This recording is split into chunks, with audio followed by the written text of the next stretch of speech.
আসসালামু আলাইকুম।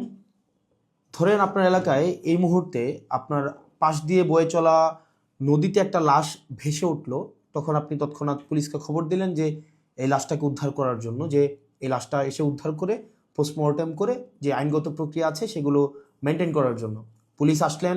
পুলিশ এসে সেই লাশটা আপনার বাসা থেকে ফর এক্সাম্পল 50 কিলোমিটার দূরে আপনার সদর হসপিটালে নিয়ে গেলেন। সেখানে পোস্টমর্টেম করা, সেখানে হচ্ছে ডোমকে রাজি করানো, তারপর হচ্ছে জানাজা, দাফন কাফন, এই প্রত্যেকটা কার্যক্রম পুলিশ নিজে উপস্থিত থেকে করলেন বা করেন। এটাই, পুলিশ ছাড়া এই কার্যক্রমগুলো কেউ করে না। অথবা কেউ হারিয়ে গেলেন, অথবা কেউ আত্মহত্যা করলেন, এই যে কার্যক্রমগুলোকে আমরা পুলিশকে দিয়েই হচ্ছে আমরা করতে হয়। এখন কয়েকটা প্রশ্ন এখানে। আপনার বাসা থেকে বা নদীর পাড় থেকে লাশটা জেলা সদরে নিয়ে যাওয়ার জন্য যে খরচটা হয়েছে, অ্যাম্বুলেন্স ম্যানেজ করা, ডোম ম্যানেজ করা, হসপিটালের যে খরচ, এই খরচটা আসলে কে দেয়?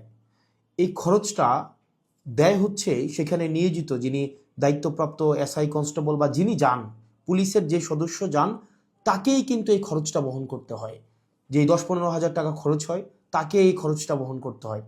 যদিও সরকারি নিয়ম আছে যে এই খরচটা ফেরত দেওয়া হয়, কিন্তু যেই টাকা খরচ হয় আর যেই টাকা ফেরত দেওয়া হয়, ফর এক্সাম্পল 10,000 টাকা যদি খরচ হয়, সেখানে ফেরত দেওয়া হয় 500, 800, 1,000, 2,000 টাকা।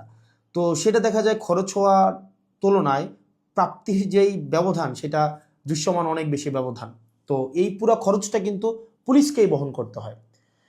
দ্বিতীয়ত হচ্ছে, আপনি যদি আপনার এলাকার থানাগুলাতে যান, থানাগুলাতে গিয়ে যদি দেখেন যে আপনার এলাকার এসআই, কনস্টেবল বা আপনার যারা সেবা দিয়ে থাকেন যে পুলিশগুলা কোন ধরনের পরিবেশে থাকেন, আপনি বিশ্বাস করেন, যদি আপনি ওই পরিবেশটা দেখেন, আমরা